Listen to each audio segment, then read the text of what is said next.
Hello, everybody. This is an impromptu live stream, so I'm going to wait a few minutes for everybody to hop on who is going to be joining us today. I'm so grateful to be here, to be able to do a live stream for everybody. I know it's been a few weeks. Some of you might have noticed in the community section, there's just been a lot going on. There's been a lot going on, and honestly, I have been feeling just burned out in general, and like I need to practice more self-care. So I'm doing that, care for my family, care for myself, and yeah, that's where we're at. So I hope everybody had a beautiful full moon in Taurus. That was yesterday. We're still very much in the energies of that today, so we might talk about that a little bit today. We might pull some cards depending on who hops on. And yeah, we're just going to see where the energy takes us. I see we have one person who's hopped on. I'm pulling up some information on my laptop too while I'm waiting for everybody here. So I'm going to be doing a little bit of that as well. If you're finding this on the replay, go ahead, of course. I don't need to give you permission to fast forward. I'm sure that you can do that if you so choose, and just kind of find where we really pick up here. As you do come on, whoever's here, say hello in the chat if you would like. I always love hearing from everyone. If this needs to be charged, we're not going to be doing the laptop thing. I wanted to get a little bit of information about the 13-14 degree of Scorpio point, because I'm still learning all of the deep space astrology. But there is a point, I believe it's the midpoint between the galactic center and the supergalactic center at 13-14 Scorpio, where the sun was during the full moon, and probably is today. It was at 13 during the full moon. So I would imagine the sun's at 14 today. I'm also in the middle of charging up my phone. I just got a new phone. So I like to use my old one for some of the extra astrology stuff. I don't know if anybody knows, like, I feel like your phone knows when you are no longer like paying for a line to be connected to it. And so it like all of a sudden has no battery life. I don't know if anybody else can like corroborate that that's actually what's going on here, but I feel like now that this phone, it was working fine. But since I upgraded my phone and there's no longer a line attached to it, I feel like the battery dies like that. Like I'm not even really using it. And all of a sudden I pick it up and there's no battery. It's really bizarre. So I'm getting that online again, trying to check into that midpoint action. If I don't get into it, then apparently it's not important for us to talk about today. But I did think it was interesting that we had the sun there while we had the moon, of course, in Taurus yesterday, 13 degrees of Taurus. Hello, Dee. It's great to see you. Hello, Leanna. Hello, hello. Well, we appreciate the effort for you to push the buttons and connect with us. Yes, yeah. Charge up all the devices, Here we go. We're going to look at the chart now for today and see where the moon is as we're recording this, because it's always fun to check that out. Moon is in Gemini. All right. I love a good moon in Gemini.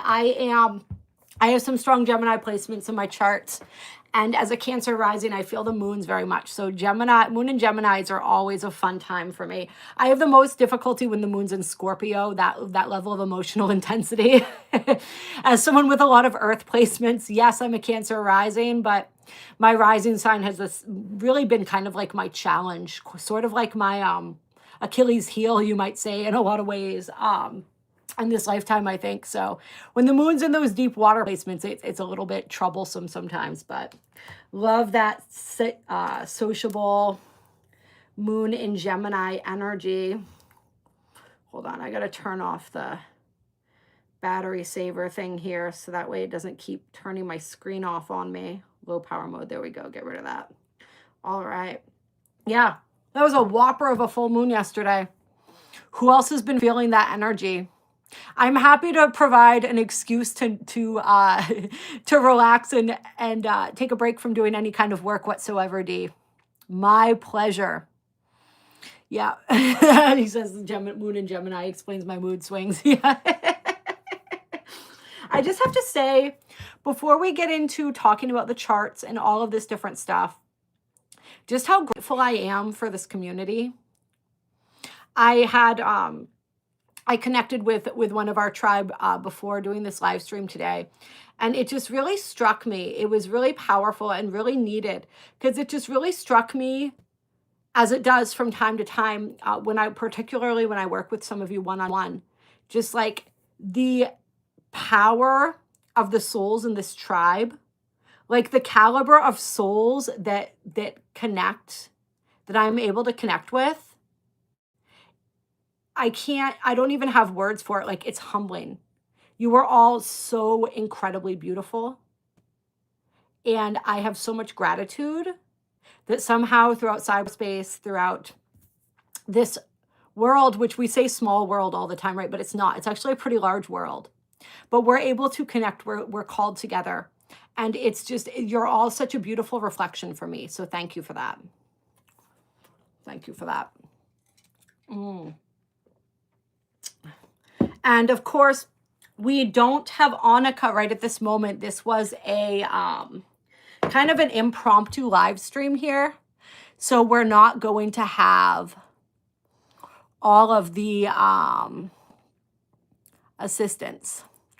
So I'm going to have to take care of all the BS in the chat here as we're going along. But we're not going to let that prevent us from connecting today.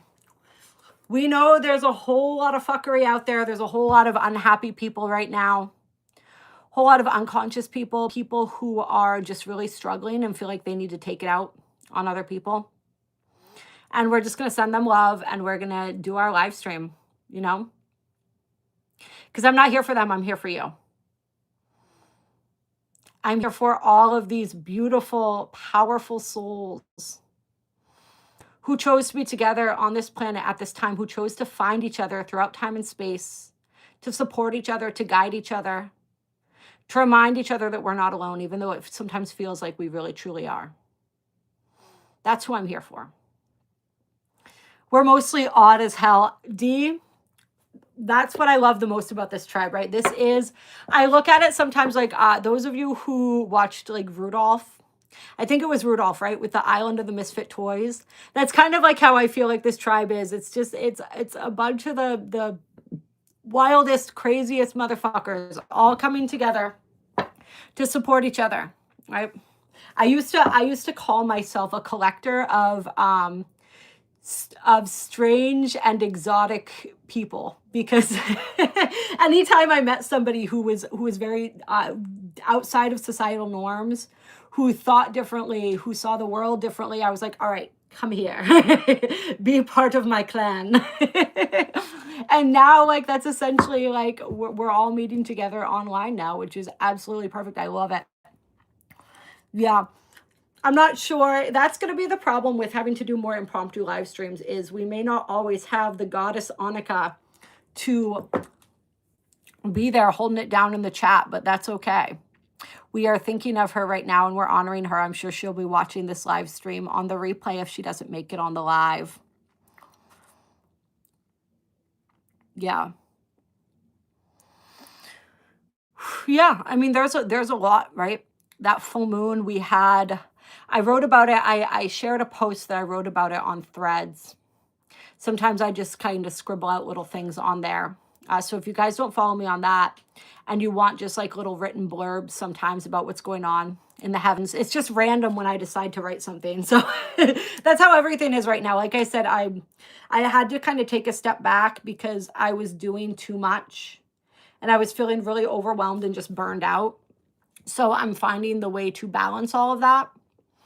So a lot of things may be sporadic for a little bit moving forward, and that's okay.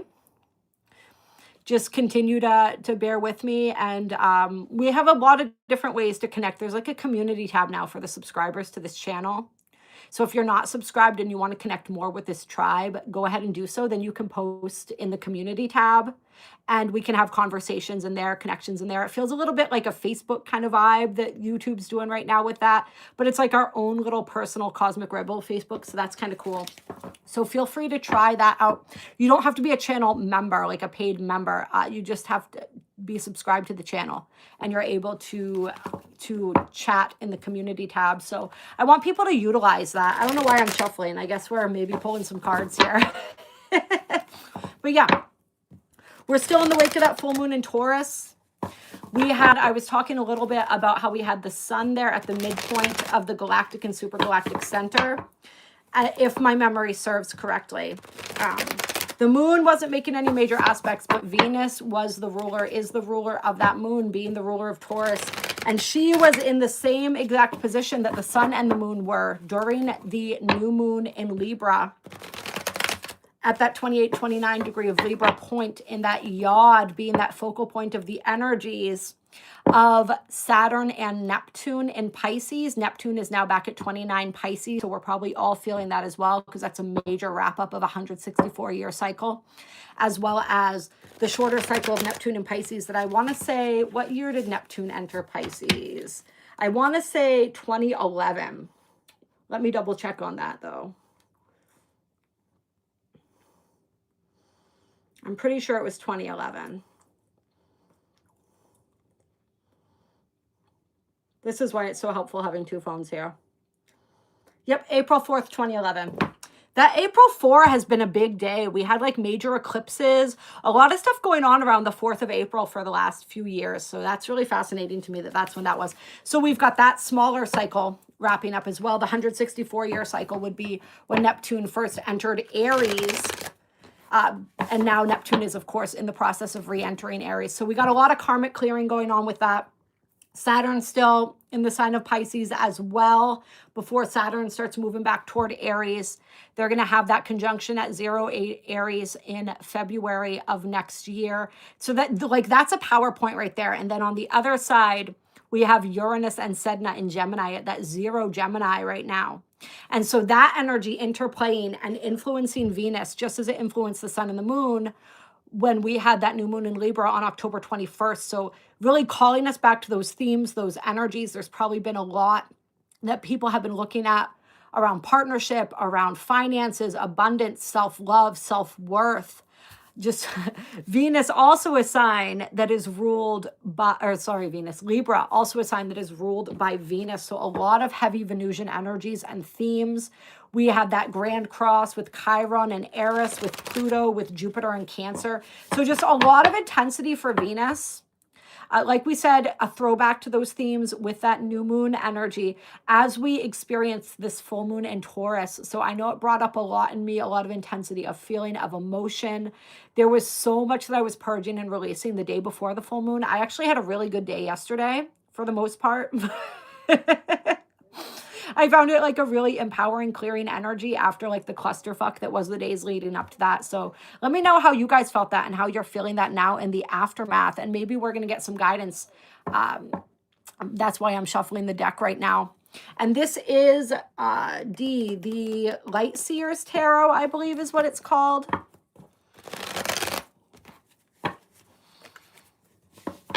Smell the Emperor and death somewhere nearby.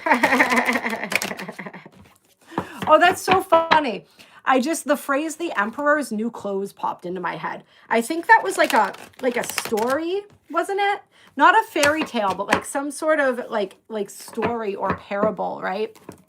But what it means to me as I'm saying it with the Emperor's new clothes is just like the new version of us that is emerging, right? The Emperor is really, you can look at it as the sort of convergence of all of the different kings within the deck, right? King of Pentacles, King of Swords, King of Cups, King of Wands.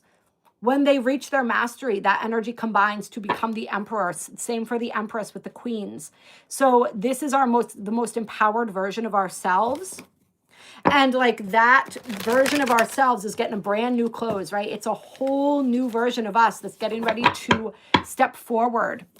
In this next chapter, as we enter 2026, I'm seeing 2020 through 2025 as sort of a chapter in time, with 2020 to 2023 being like an important time period within that. So it's kind of like two sort of segments, but kind of together. And 2026 through 2029, 2030 is feeling like another chapter. Maybe 2032, I don't know. We're not getting a clear division of those chapters right now, but it's definitely clear that a new chapter is beginning in 2026 here. Things are going to, I think it's because you just said you smelled the Emperor and the Death card that I'm thinking this, D, but it's going to feel different. It's going to smell different. It's going to look different. And that's because we're going to be different, right? Remember, everything, these matrices that we exist within, that our consciousness exists within, they're all mirrors. So it's all going to look and feel different because we are going to look and feel different in this energy.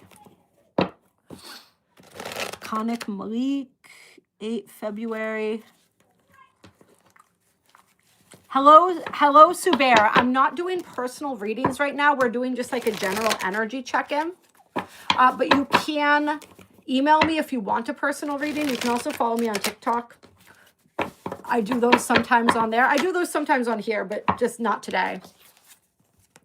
But this is a channeling for the people who are watching this and who are going to be watching this. So you may find some information that's relevant and helpful for you as we go through this, personal or collective reading. So we got the Knight of Wands. I was thinking Queen of Wands though. So there's an empowerment to this Knight of Wands. But there's something here. I just heard the phrase, the exuberance of youth, which is interesting. So I feel like there is like an energy of renewal that's present as we're moving forward here. We have the 3 of Cups on the bottom of the deck, which is all about connection. Soul tribe is how I read this particular card in this particular deck. I think we have the Pleiades there, the 7 sisters above them as well. So sisterhood, brotherhood, connection, community, healing, feeling a lot of healing here. We have the Knight of Wands and the 7 of Wands. So there's this powerful energy, and it's interesting because I did a reading on the full moon for TikTok the other day, and the 7 of Wands came out in that reading too. So there's this real energy of stepping into our sovereignty right now. There's like a playfulness. This is a beautiful combination of energies here, right? Because there's like a playfulness, there's a freshness, there's an excitement, there's an ability to be in the moment is what I'm feeling from this card. Really learning how to live in the moment, to be present in the moment, but also to be really strong and serene and centered. So this is like not allowing the chaos of the outside world to throw us off our center. That's what we can look at all these sort of wands trying to kind of like pierce or penetrate her aura. She's not allowing that. And this is the greatest game that's going on right now, right? Is how many different ways can we throw people off of their center? As we are nearing there's like this convergence of energy right now. There's so much that is shifting, so much that is so incredibly fluid.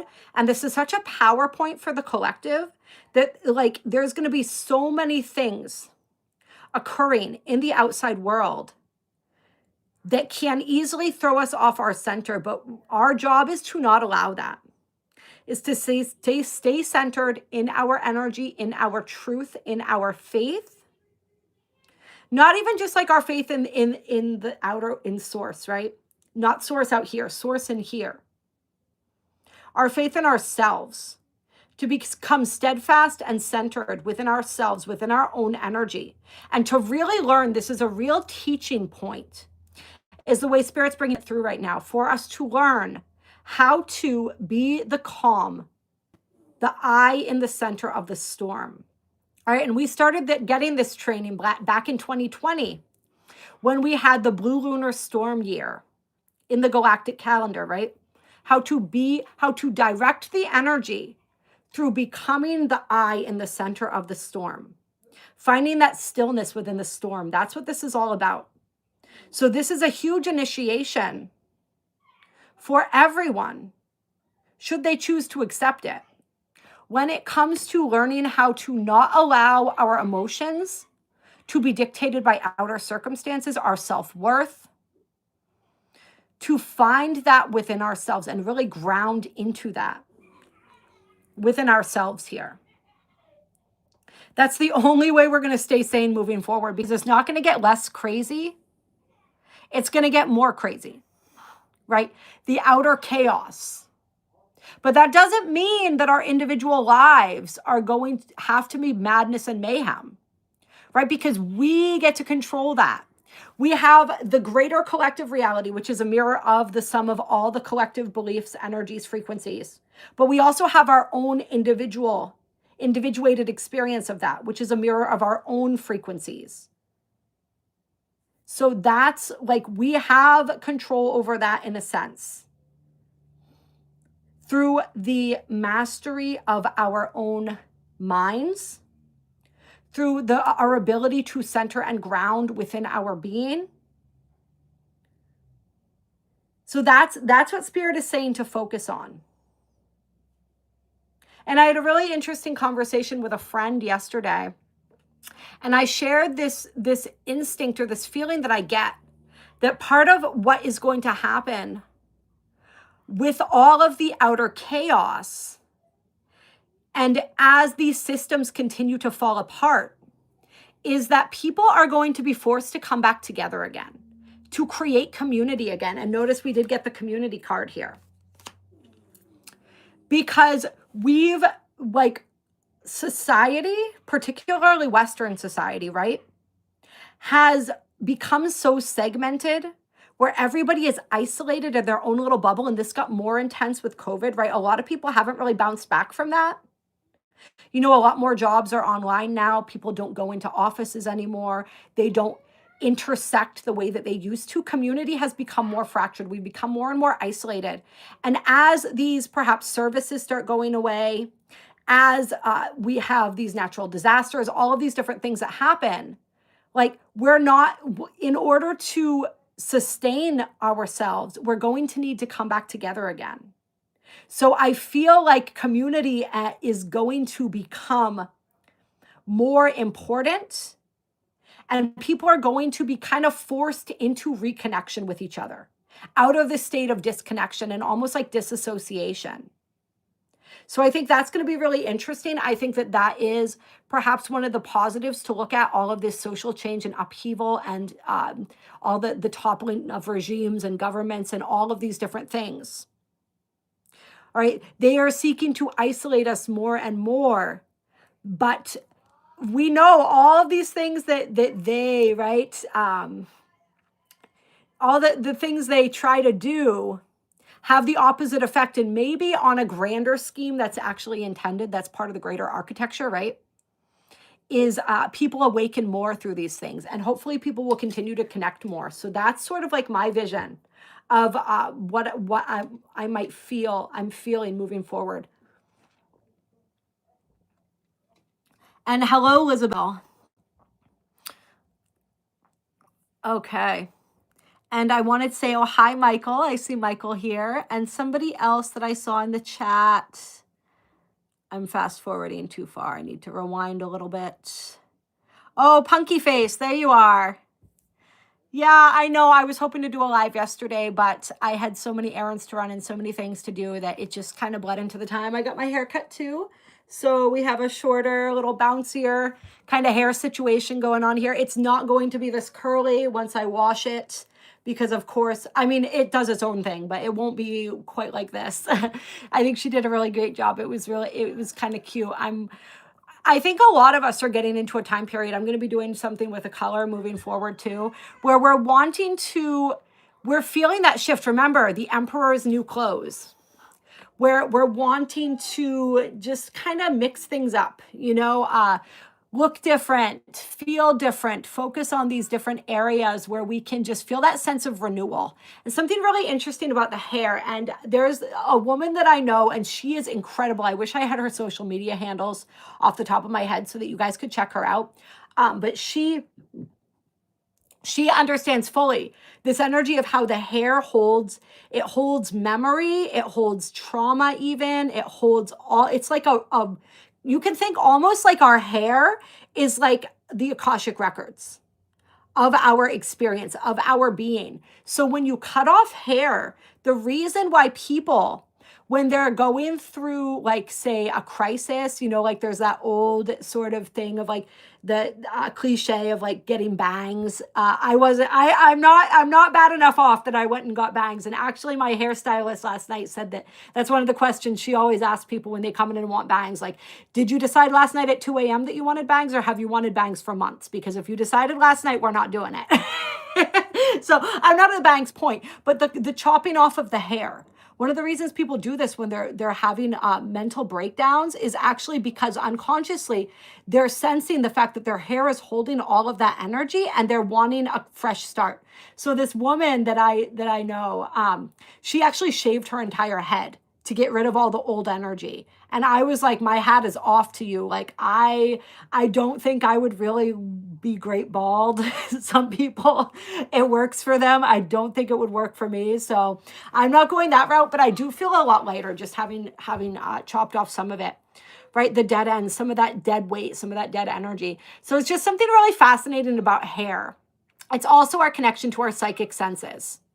So, and our crown energy. So the hair is actually really powerful. And that's why, like, people use it in like black magic rituals and things like that too. Like they collect some of your hair because it holds that power. We're not going to go down those rabbit holes. Those are just some asides there about the hair. So people might be feeling that desire to kind of like mix things up and, you know, put on those new clothes as we're feeling this new energy, because when you look different, you feel different. Just like when you feel different, you look different. Like there's a connection, there's a synergy there. So moving forward, and hello Ploon, hello Ty, hello Psyduck, and thank you. I appreciate you all. So happy that you're here. Already half bald, so it's not a big deal. If you're already half bald, try shaving it. You never know. It could release something. We've got the world here. So this is that energy of conclusions. Coming to what's coming through right now. I was going to say necessary conclusions, but it's like inevitable conclusions is what's coming through here. So this is like the conclusions, whether this is a realization, whether this is an ending of something in our lives that we knew was coming, or that was always going to happen regardless, because it's its time. All right. So there's that energy coming through. There's also this energy though with the world. The world can also mean travel. It can also mean like reaching the pinnacle of a journey. And that's kind of what I'm feeling from this. The pinnacle of a journey being reached here. And that's really what these cards represent, right? The journey toward freedom, the journey towards that more carefree, towards presence, right? We talked about this card as being signifying presence, being able to be present in the moment, all right? And that journey of sovereignty, of finding our center. What other journeys do we have that we're completing here that are coming to their pinnacle or conclusion? Hello, Scott. Oh, welcome. Oh, it's great to see you here on the live stream.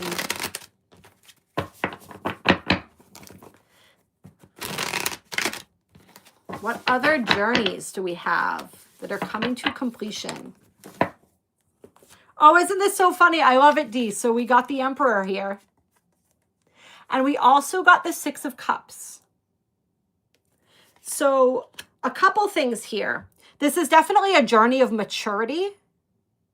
As we can see, there's this whole sort of journey here from the child to the man, right? And then there's also, we talked about the journey of the Emperor, right? When all four kings reach the pinnacle of their growth, they become the Emperor. So there's a real shift here in maturity. I'm feeling Mars energy too. There's a lot of strong Mars energy coming through. So this is definitely a masculine. This doesn't necessarily mean, remember, masculine doesn't necessarily mean gender. We all have these essences within us. So even if you identify as feminine, this is the masculine side of your own essence. Our masculine energy has been on a big journey of maturity here. And we talked about, those of you who've been with me for some time, it was either the end of 2020 or the end of 2021. I can't remember which, where we had Mars retrograde in the sign of Aries, which is the sign that Mars rules. And that between the forward and the retrograde and then the moving back through the shadow period, Mars was in Aries for like 6 months. And that was the beginning of this journey. We also have had Chiron in Aries, and we're going to look this up when Chiron entered Aries, because Chiron is going to be moving on to Taurus, I think next year, if I'm not mistaken. In 2019 was when Chiron entered Aries. And April 2027, yeah, that's when Chiron's going to be shifting into Taurus. So that has been a whole journey of healing the wounded masculine within all of us. So our masculine energy has been on this massive journey of healing, and I'm feeling like releasing of the past too. And this makes sense when we're looking at Neptune at that anaretic degree, that final degree of Pisces right now, that energy. We talked about that 164-year cycle completing and that smaller cycle that began back in 2011.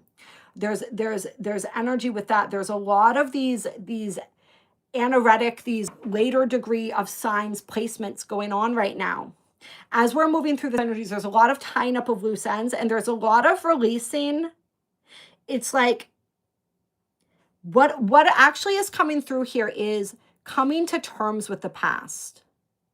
So it's this energy of, we don't need to forget. We need to accept and to let it go. So this is what we talk about all the time with like the releasing of the old stories, right? The stories that help us to our ego to determine who we are, our place in the world, what we're worthy of, what we're not worthy of, all those stories. There's a releasing of that. There's a releasing also of this, and this is something that I've really been working on lately.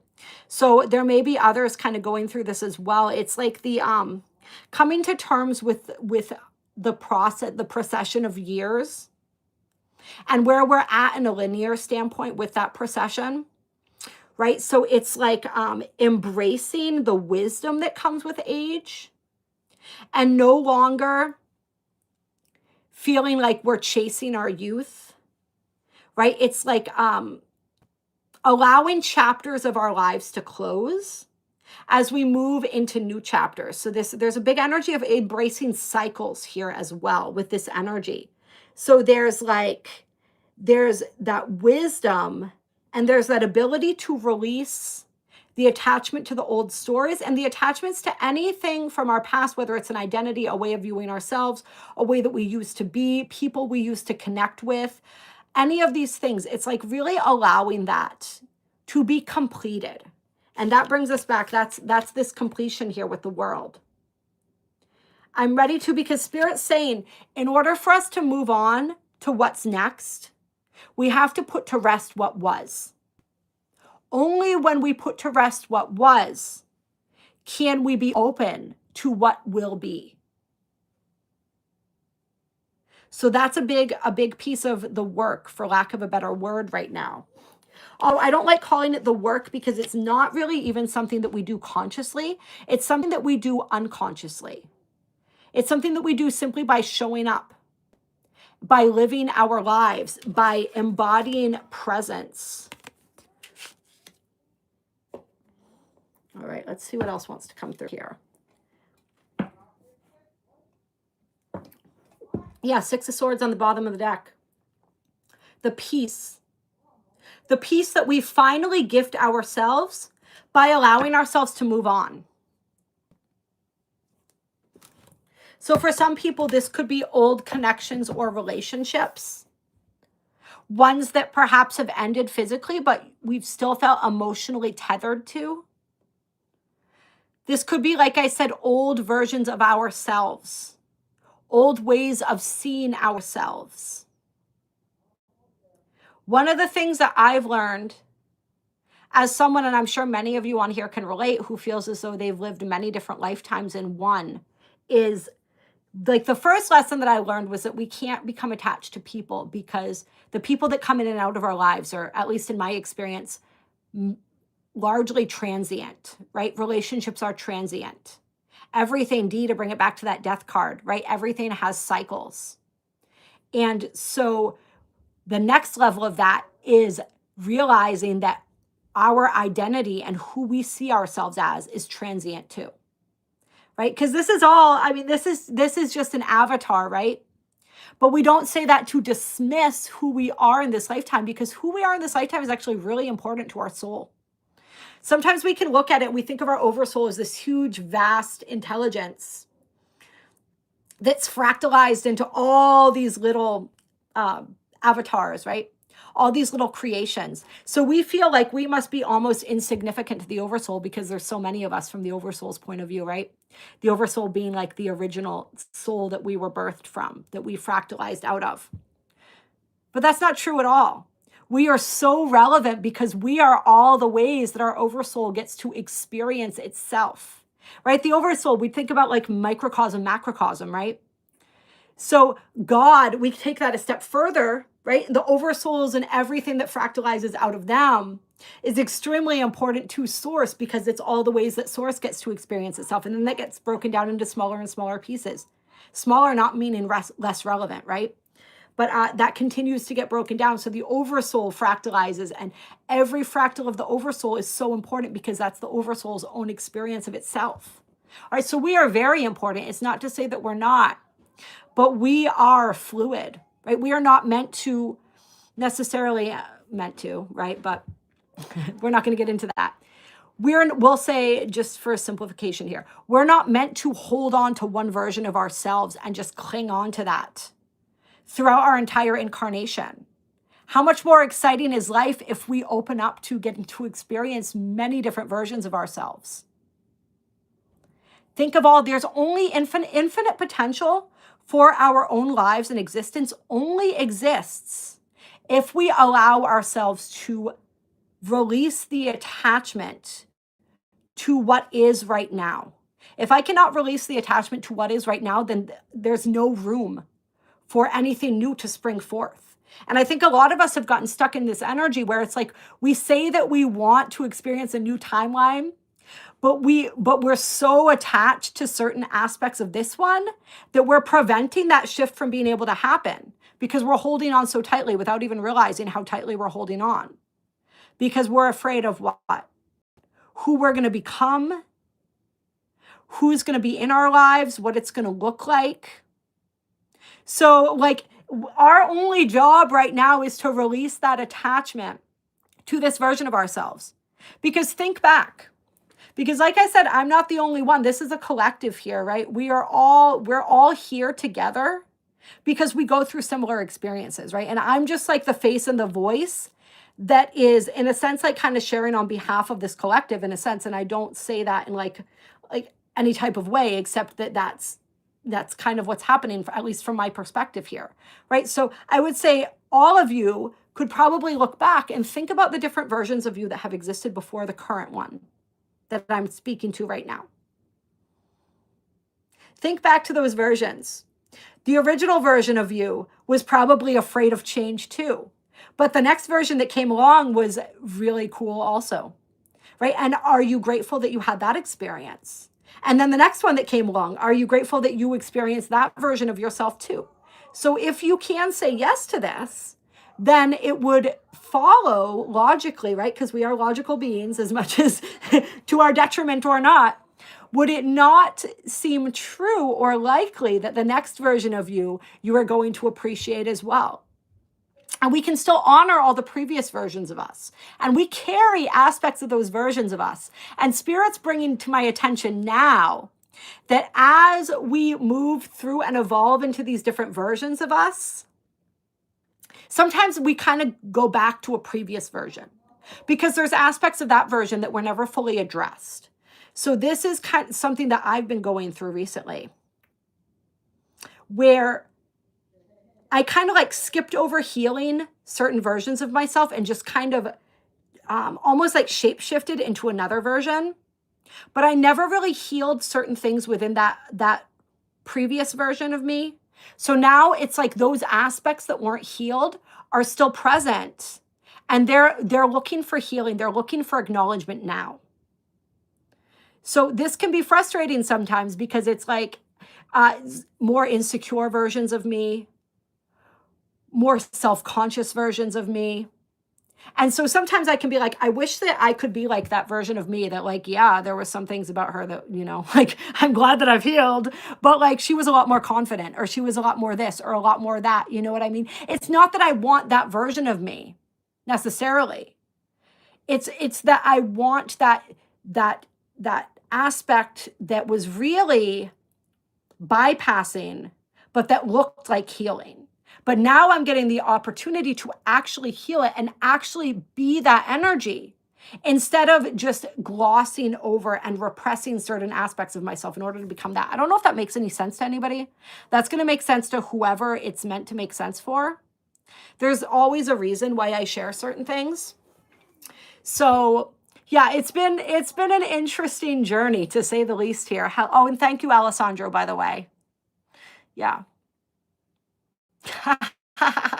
Your grandfather was a wise man, Dee. All right, so let's see what other energy we can get here. Queen of Wands. See, I knew I felt her energy coming through. There's just so much Spirit saying, like, this is what's possible. This is one version of what's possible. This is another version. Which version do you want to exist in? This is a version that is just really not impressed, bored, stagnant. Actually, this is kind of the energy that I feel like a lot of us have been in lately. And I talked about this a little bit.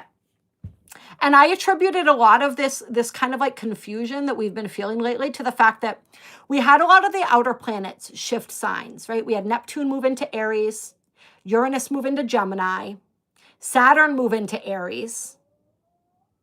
And then everybody is now retrograding back. So it's like we got a taste of the new energy of what's coming, right? In that new cycle, as I said, I feel like 2026 to like 2030, 2032 as like the next cycle of this energy, the next chapter, if you will. We got a preview of the next chapter. But we are still finishing the book, right? The book before. Or I guess you could say, well, we'll say we got a preview of the next book. But we're still finishing the last chapter of the last book. So we started moving forward. We got a glimpse of that new energy. And then we kind of got pulled backward in a sense. But it's not backwards. We're getting pulled backwards in order to launch forward. But we have to complete some things. We have to tie up some loose ends. So, yeah, I love that, Johnny. Yeah. 2026 is a 1 year, right? And this was a 9 year. So it is, the 1 is the Aries energy, right? It's the new beginnings. It's the Fool card. But right now we're still in that energy of completion. So it's like we see what's coming and it's exciting. And then we kind of get pulled back into the old energy. And now it's kind of like a lot of us, I think, feel like we're floating in this void. We're floating in this energy where it's like the taste of what we got was so exciting. And now we're back in the energy and it looks like nothing's really changing maybe on the outside. Or it's like, for me, it's like things were happening, but then everything gets delayed or pulled backwards is the way that I've been experiencing it over the last couple months. Like, I don't know. Like you're zooming forward and then all of a sudden the car stops and you got to go in reverse is what it feels like. It's like the slowdown. But we are going to move into that new energy. It's just not happening at the pace that a lot of us wish that it would. But 2026, 1 year, all those outer planets squarely moving into their new signs. Right? That is going to, and it's all fire and air. Right? We got Pluto in Aquarius, Uranus in Gemini. We've got Neptune in Aries, also Saturn moving into Aries. Fire and air moves fast, right? Air feeds fire. So it's going to be powerful. But right now we're back in that. We've got those energies, Pisces energies that we've moved back into, right? We got that Taurus energy, earth and water, a lot of water. Okay. So it's there's a lot to sift through. There's a lot of heaviness sometimes when we're clearing that last level of emotion, of energy. And a lot of us have been doing a lot of physical clearing as well. Health stuff coming up, colds, flus, different things. All right, like cellular clearing that's occurring. So it's just honoring the cycles, not trying to rush anything. Right now, the uncomfortability for a lot of people isn't even necessarily outer change. It's the inner transformation that's occurring and the frustration maybe that the outer world doesn't seem like it's fully catching up yet. But it will. But we are learning, first card that we had out here, one of two anyway. Well, both actually. We're learning how to ground and root into our being, how to find that immovable center, that neutral center, and how to be fully present. So don't worry so much right now. Sort of closing thoughts here. Don't worry so much about how can I move forward? How can I accomplish this? How can I make that happen? That was the old earth energy.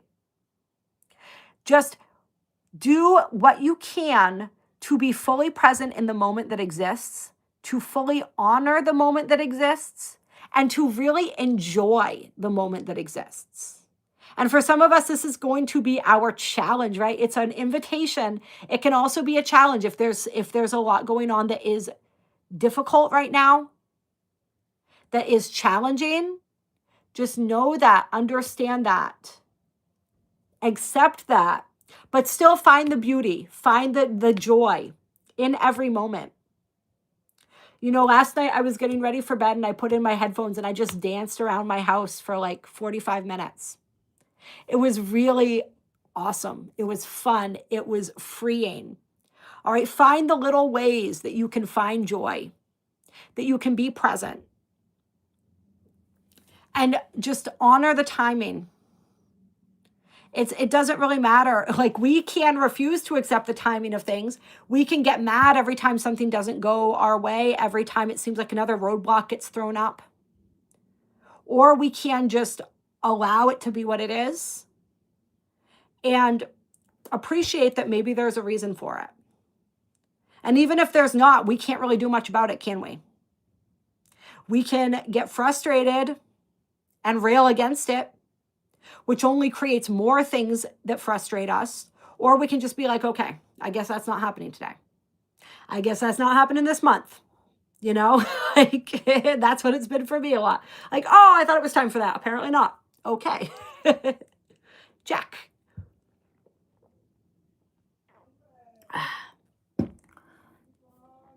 Well, that's good because like, pressing forward, the only way that that's handy is in the sense of like just showing up for life every day.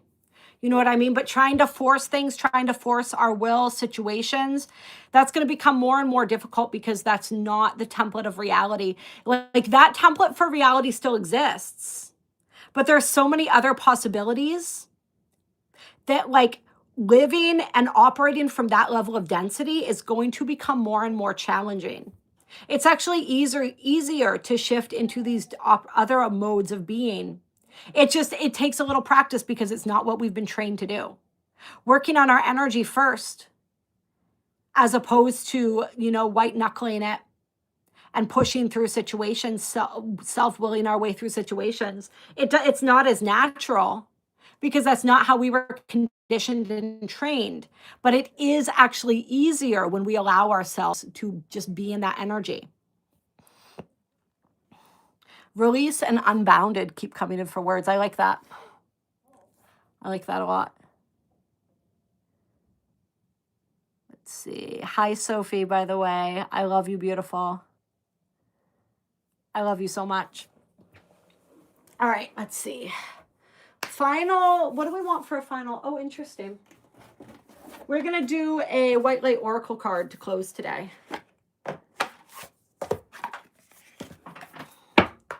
Clear.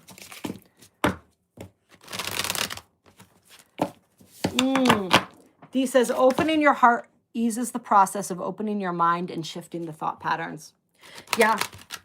It's like the deepest spiritual insights are really the simplest ones. That's what I've come to realize over the years. Like some of the downloads that I get, like they're so simple that like the human mind is like, well, that can't be profound, right? Because it's not complex. But it's like what you said reminds me of something that came through for me in meditation the other day, where my higher self was essentially telling me like, you're not just you, me, but us all, right? Humanity. We complicate things so much, right? Everything is a process and a procedure now. This is how you open your third eye. This is how you manifest abundance. This is how you do your shadow work. You know what I mean? But at the end of the day, all we really need to do is open up our hearts, center into our hearts. When we learn how to be consciously present within our heart, we manifest everything we could possibly desire, right? Everything that we are seeking is found. That's why, and it was funny, my higher self kind of threw back to me one of my favorite quotes that I use on here all the time, right? The heart is the portal to the fifth dimension. My higher self was like, what do you think when you say that? What do you think that means? And then she was like, I'll show you. And so I just sat and I placed my hands on my heart. I breathed into my heart. I used my beautiful rose quartz companion that I was gifted, who's really good for helping me connect with that heart space. And I just focused my energy and my attention on that space and breathed into it. And my higher self was like, just do this every day. That's all you need to do. It will, if you do that, literally everything will fall into place. You don't have to apply a million different formulas, right? You don't have to be constantly learning. It's great to do, you know, like I love to learn. I have a third house ruled by Virgo. You know what I mean? So like I'm very into gathering information about the reticular activating system, about like the science and how that coincides with the metaphysics and all of this different stuff. And it's fun to research all that stuff, but you don't need it. All you need is this right here. This is the greatest technology. Your heart, your DNA is the greatest technology that ever existed. Your light body, right? Your pineal gland, your third eye. In a world of technological advancement, you already own the greatest technology that exists. It is your own biology, your own energy system. And you tap into all of that through the heart. So thank you for reminding me of that, Dee. I laughed. It was so simple. I'm like, that's really all it is. You know what I mean?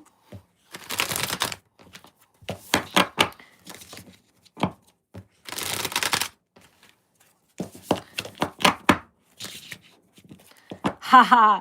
Dude, I've wanted to rewatch Star Wars with the level of knowledge that I have now, because I was never really into Star Wars, so to speak. Like I watched them when I was a kid and I thought they were really cool. I remember my mom was working or something like that. My sister and I were a little bit older, and we were hanging out at one of her friends' apartments while she was working, and they had the Star Wars movies, so we watched all the Star Wars movies, and I was like, oh, these are actually pretty cool. And then when they re-released them in the theaters, my mom and a friend's mom there was a huge group of us. My friend had like a few siblings, 2 or 3 siblings, and my sister and we all went and watched them in the theater together. And I really liked them then too. But I've never been really drawn to like consistently rewatch them. So I don't remember. I'm somebody who will forget a movie completely unless I've seen it like 10 times. I can watch a movie that I've watched once or twice and it'll be like I'm watching it all over again when I watch it again, because my mind just doesn't retain all of that stuff. So I don't remember the whole premise, but I have thought many times that essentially we're living a real life version of Star Wars, right? Like George Lucas, he was channeling into all of that energy within the quantum field, right? Tapping into the Akashic records. It is essentially, oh, Scott says Star Wars is a documentary of the great expansion of the Lyrian race. So we've got Orion Wars, we've got the Lyrans, we've got so much there. So it's really like, I think the reason that Star Wars resonates with so many people and became like this huge cult classic was because we all connected with it to one extent or another on an unconscious level, realizing that it was a story of what's actually playing out. When I think about, we talk about like the archons, right? When I think about them, I always think of Darth Vader. Like that's one of the images that I get for them personally. So it's really interesting. It's some fascinating stuff. Kind of like how I decided I wanted to rewatch The Matrix after I learned a certain amount of things about the current Matrix that we are sort of, I don't even want to say ensnared in anymore, because there's a victim mentality that goes along with that, right? On a level, we chose this. This is the ultimate training grounds for spiritual expansion. You know what I mean? So there's no victimhood here. But as I learned more about the false Matrix and all of this and everything, I was like, I need to rewatch The Matrix. That's kind of how I feel about Star Wars right now too. Like it warrants another watch currently. Let's see. I'm just looking at the comments before I read the closing cards here. I have strong ties to the Orion star system as well. Once I learned that, it made sense why I had such a personal, for a while, kind of vendetta against these systems of control, and so much like rage and indignation when I realized that we were being mind controlled and brainwashed and all of this different stuff. Like I got so angry about that, and I'm like, oh, that makes sense because, you know, Orion. Because that's the story of Orion as well, and many other star systems. Let's see. Okay, hold on.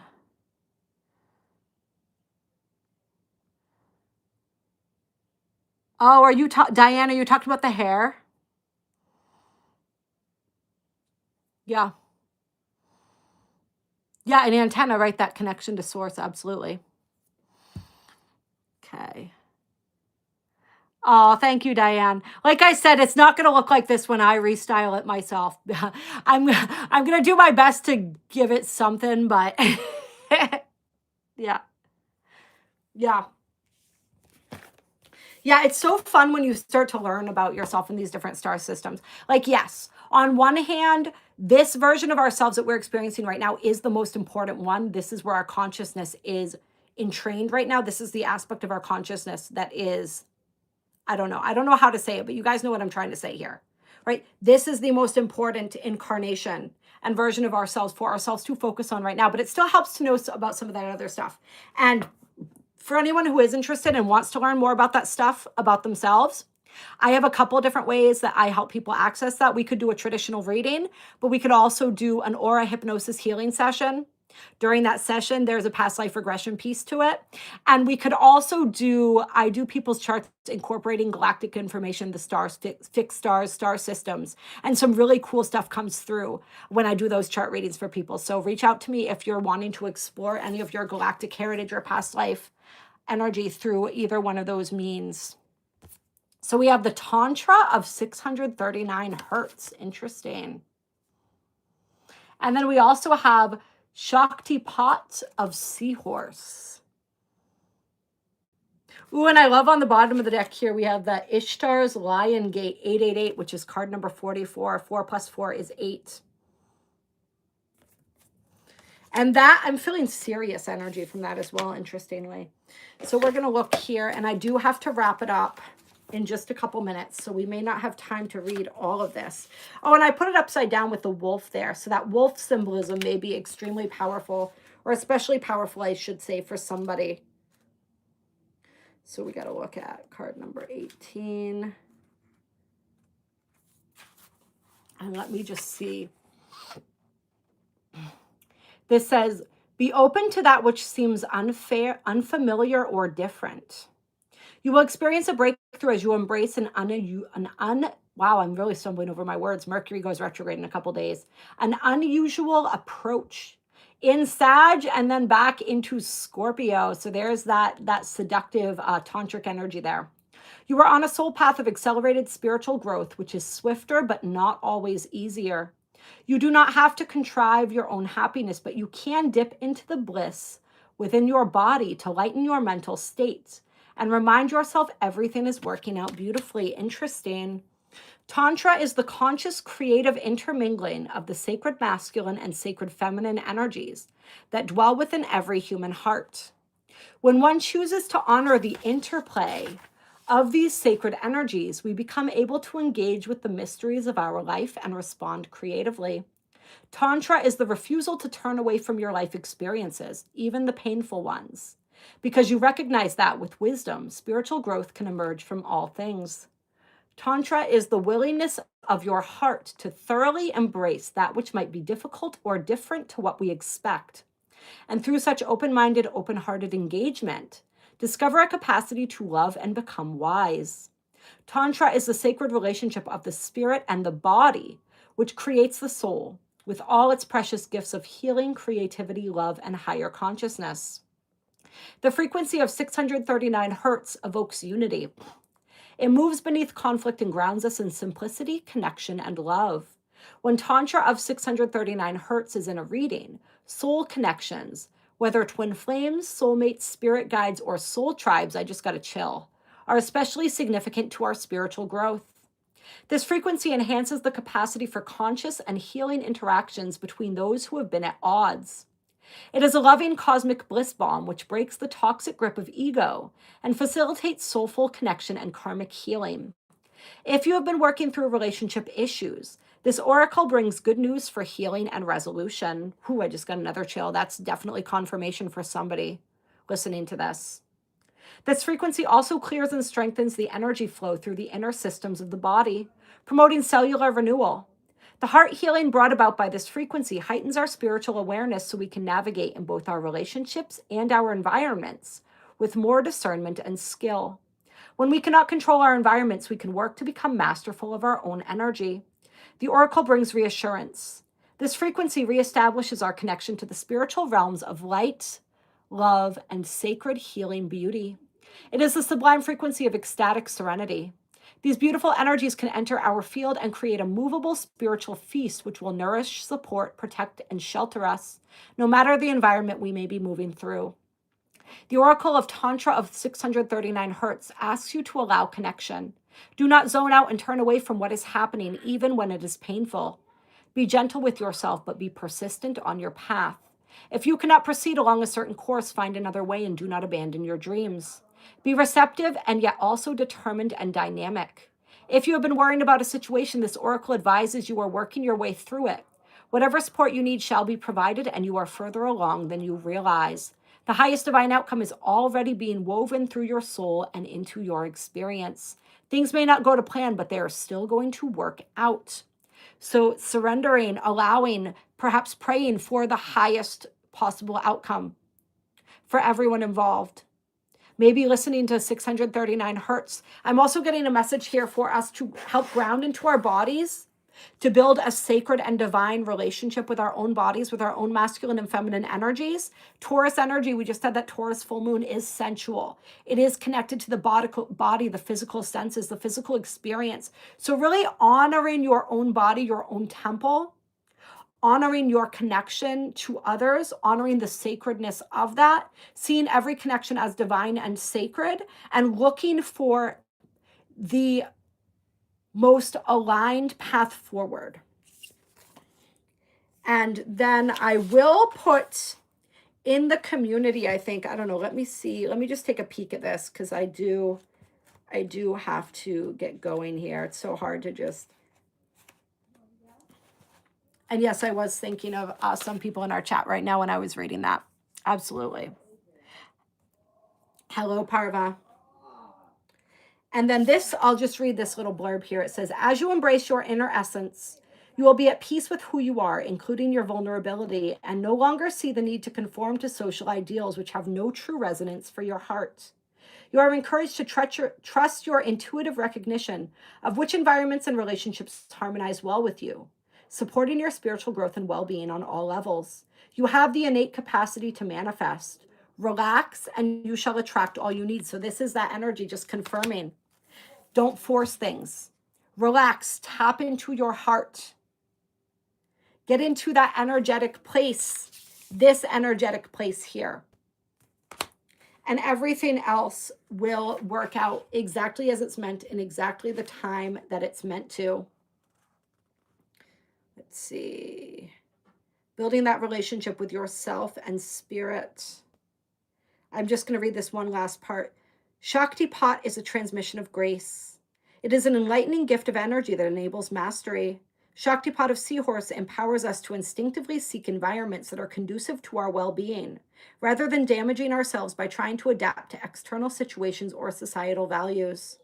It teaches that we are enough and we have the innate spiritual magnetism to attract what we need in our lives. We gravitate away from falsehood and toward authentic being. Named for its seahorse-like shape, the hippocampus is the neural center of the human brain. It helps us navigate our way in the world and find where we can thrive and best avoid negative influences. Each seahorse has a unique coronet or crown on the top of its head. It is said that, like human fingerprints, no two are completely alike. This oracle assures you that your path and what supports you will be unique. So don't try to plot your path by the way that others have traveled, right? If you attempt to fit into social constructs or cliques that don't reflect your essence, you will weaken yourself and become more susceptible to negativity. Pluto in Aquarius is very much about these realizations here. You are encouraged to consider what is natural and best for you, to be honest and authentic even in your vulnerability. It is only from that place that you can respond appropriately. When you are in your authenticity, much power and grace shall rally to support you. The world can seem unfriendly or unsupportive at times, but this oracle reassures you that, as you honor who you are, you will naturally find friends and supportive assistance to obtain all you need to thrive. Take a moment to place your hand on your heart and imagine, feel, intend, and desire to really connect to your true inner self. You can imagine going beneath the layers of your appearance and outer self into the inner realm of your soul. Say aloud, I trust in the uniqueness, sacred beauty, higher purpose, and perfect inner potential that I am. I surrender into the unconditionally loving acceptance that Spirit has for me and heed the encouragement to be my true self. I do not need to adapt, compromise, or alter myself to be like anybody else. My true nature is divinely designed, and I seek to cast off ego concepts like tattered old clothes, standing peaceful, luminous, and unshackled in my own true nature. From that place of truth, I feel connected to my heart. I can easily attract all I desire from this place of authenticity and integrity. May all beings know such peace, comfort, and love. And I love that it said, I seek to cast off old ego concepts like tattered old clothes. Where we were talking about the emperor's new clothes at the beginning of this reading. Boom. Tied it all together perfectly right there. You cannot make this shit up, you guys. Or as my friend Heidi likes to say, you can't make this shift up, right? All right. I love you guys so much. Thank you for being here.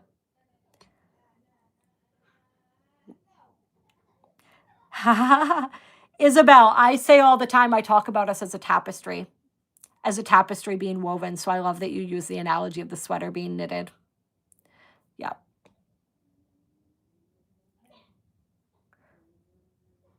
I'm not even going to go there right now because I don't have time to go on the tangent I was going to go into. But I'm just going to send love to everybody. You're all amazing. You're beautiful.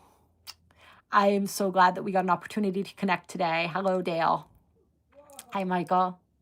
And I look forward to connecting with you all soon. Hopefully, I'll be able to squeeze in a live stream next week, too. All right. Bye. Let's see here. If I can figure out how do I end this again. Mwah.